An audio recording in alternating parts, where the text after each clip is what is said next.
Halo teman-teman, nama saya Clarissa Alvira Sugiarto dari kelas 5B dan absen nomor 6.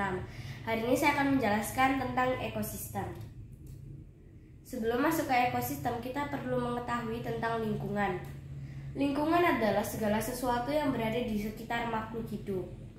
Lingkungan terdiri dari lingkungan yang hidup atau disebut juga dengan biotik. Contohnya, tumbuhan, hewan, dan makhluk hidup. 2. Lingkungan yang tak hidup biasa disebut juga dengan abiotik. Contohnya adalah cahaya matahari, air, dan udara. Lalu kita langsung masuk ke ekosistem. Ekosistem adalah interaksi antara makhluk hidup dan benda-benda tak hidup di sebuah lingkungan. Ekosistem tersusun atas individu, populasi, dan komunitas. Satu individu, contohnya individu adalah makhluk hidup tunggal, misalnya seekor kambing, seekor burung. 2. Populasi, kumpulan individu sejenis yang menempati suatu daerah tertentu. Contohnya, di sebuah kolam terdapat populasi ikan, populasi tumbuhan teratai, dan populasi lumut. Lalu kita masuk ke komunitas. Komunitas adalah populasi makhluk hidup di suatu daerah tertentu. Contohnya komunitas sungai dan komunitas padang rumput.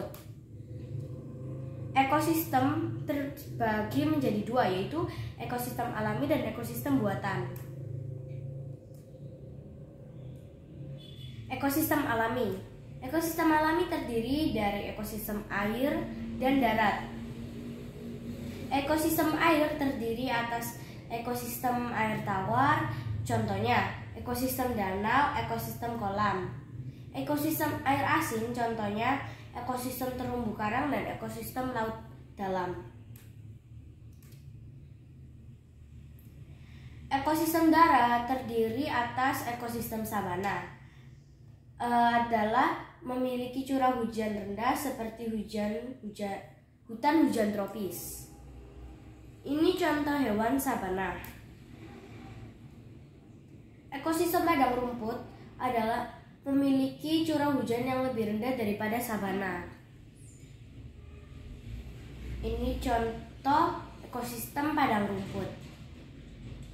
Gurun, ekosistem paling gersang karena curah hujan sangat rendah. Ini contoh hewannya. Taiga adalah memiliki suhu yang sangat rendah pada musim dingin. Tundra, ekosistem yang dingin dan kering. Ini contohnya. Lalu kita masuk ke ekosistem buatan. Ekosistem buatan diciptakan manusia untuk memenuhi kebutuhannya. Contohnya sawah dan bendungan. Ini contohnya. Ekosistem dapat berubah. 1. Pergantian musim, 2. Bencana alam, 3. Kegiatan manusia. Lalu kita langsung masuk aja ke pergolongan hewan. Berdasarkan jenis makanan, herbivora, hewan yang memakan tumbuhan. Gigi hewan ini terdiri atas gigi seri dan gigi geraham, serta tidak memiliki taring. Gigi seri berada di depan dan tajam, contohnya kelinci, sapi, dan kerbau. Lalu kedua, karnivora. Hewan yang memakan hewan lain memiliki gigi taring yang tajam dan kuat. Gigi taring berfungsi untuk merobek dan mengoyak mangsanya. Contohnya ada buaya, singa, dan juga harimau. 3. Omnivora.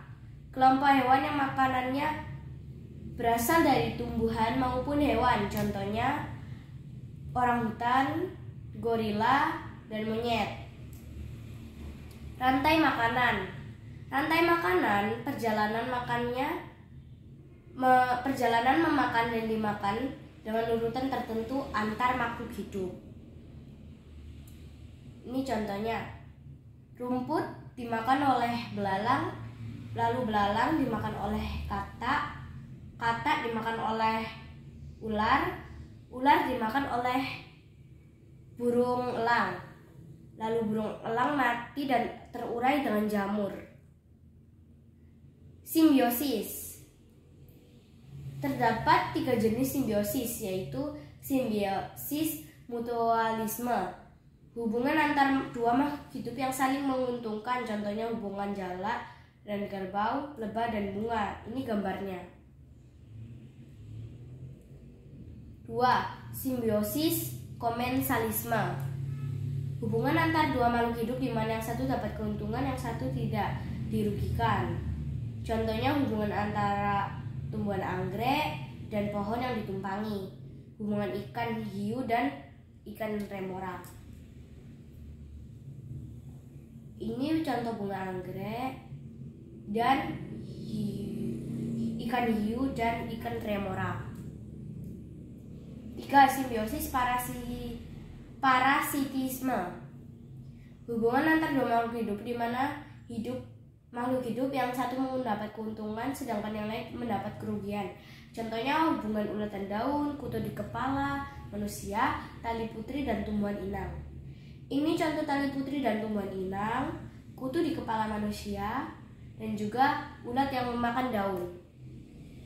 Sekian, terima kasih presentasi dari saya.